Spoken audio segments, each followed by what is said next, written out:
এটা খুবই বেদনাদায়ক আমার কাছে। নতুন প্রজন্মের একটা ছেলে মেয়ে পার্টির অনেক পার্টিকে ইনভেস্ট করতে হয়, মুভমেন্ট, আন্দোলন, সংগ্রাম, প্রচার। তারপর আমরা চাই এটা থেকে পার্টি যাতে লং টাইম ডিভিডেন্ড তোলে।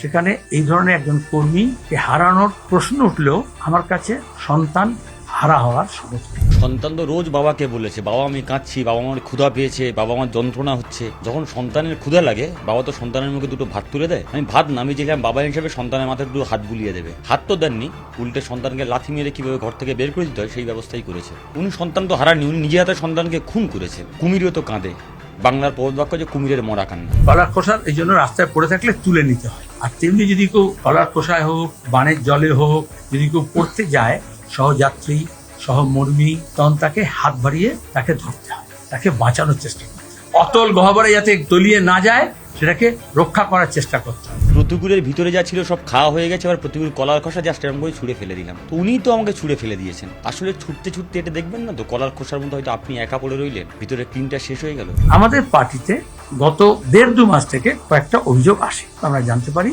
যে আরো কিছু কন্ট্যাক্ট ডেভেলপ করছে।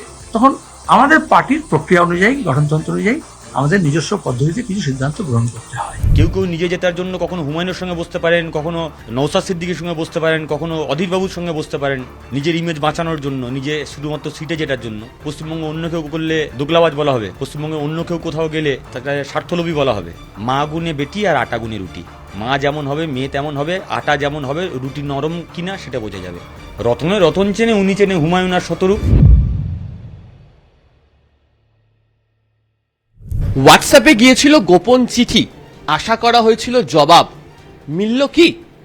রাজ্য কমিটির বৈঠকের শেষে তার নাকি চোখে জল। ঠিকই, অন্তত সংবাদ মাধ্যমের ক্যামেরার সামনে প্রতিকূল প্রশ্নে চোখে জল দেখতে পাওয়া গিয়েছে মোহাম্মদ সেলিমের।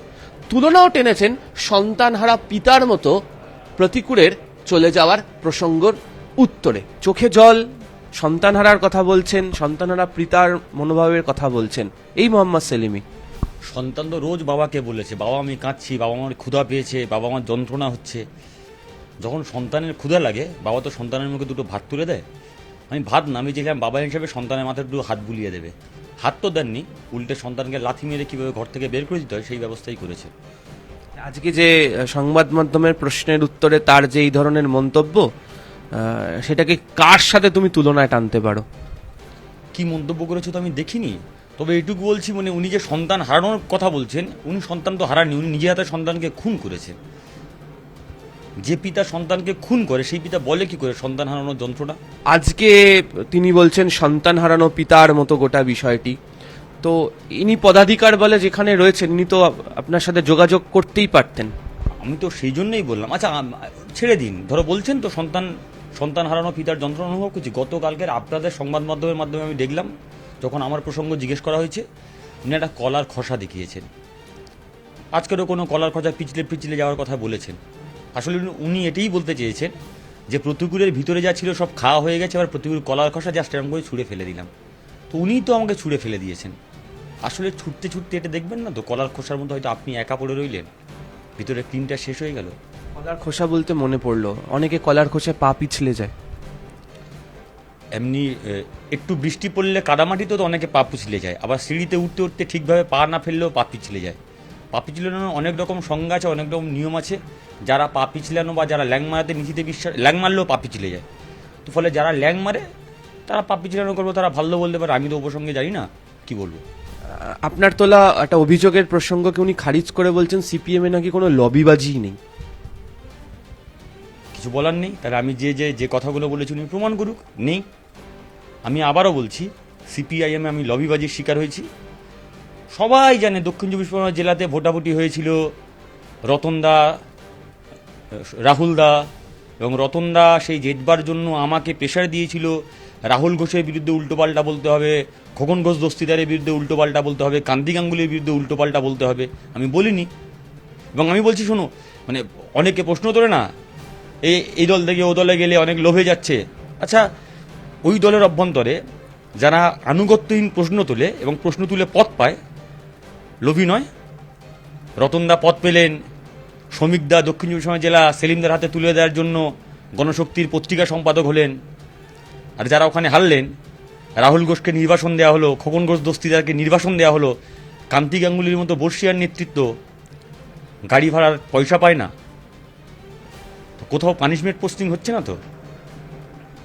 আবারও যদি উনি স্বীকার করেন যে লবিবাজি নেই, তাহলে সবাই জানে পশ্চিমবঙ্গে যে দক্ষিণ জেলায় ভোটাভুটি হয়েছে এবং লবিবাজির শিকার হয়েছে। হ্যাঁ, অনেকে মুখ খুলে এখনো বলতে পারছেন না, প্রকাশ্য বলতে পারছেন না, কারণ প্রশ্নহীন আনুগত্যের প্রতি অনেকে বিশ্বাস রাখছে। আমি প্রশ্নহীন আনুগত্যের প্রতি বিশ্বাস রাখছি না, তাই প্রকাশ্য বলছি।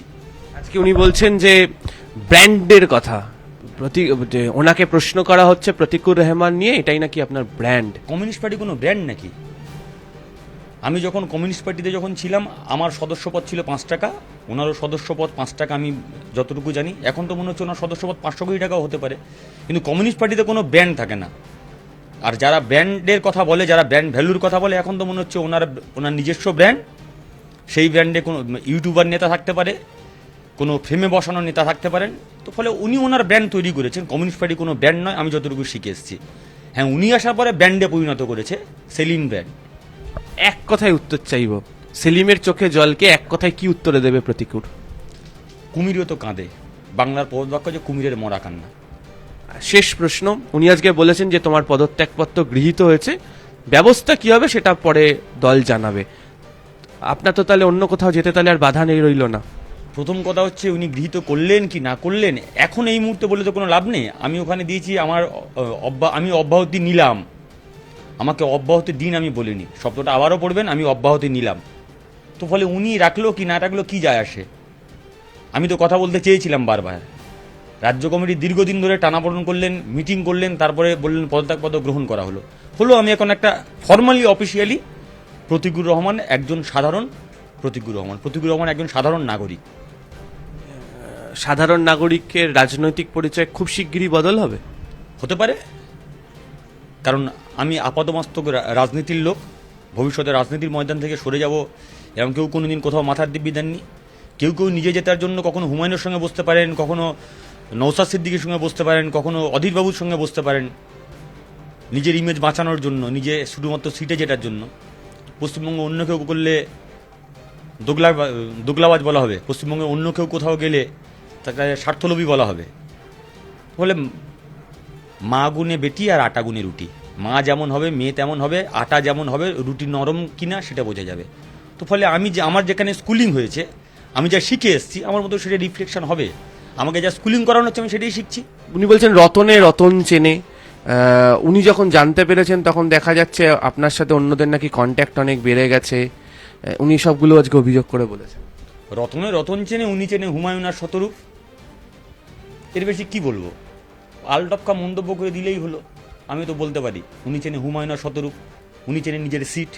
সেটা যদি সত্যি হয় তাই এই প্রশ্নের কি উত্তর দেবো আমি? এই যে বলছি না চোখের জল ফেলেছে, দীর্ঘ 3-4 মাস এই চোখ দিয়ে এত জল বেরোয়েছে যে চোখের মধ্যে আপনি জলের লেশ মাত্র দেখাতে পারবেন না, শুধু ঘৃণার আগুন দেখাতে পারবেন। যে চোখের জলগুলো পড়েছে সেই চোখের জলের মূল্য উনি দিতে পারবেন তো?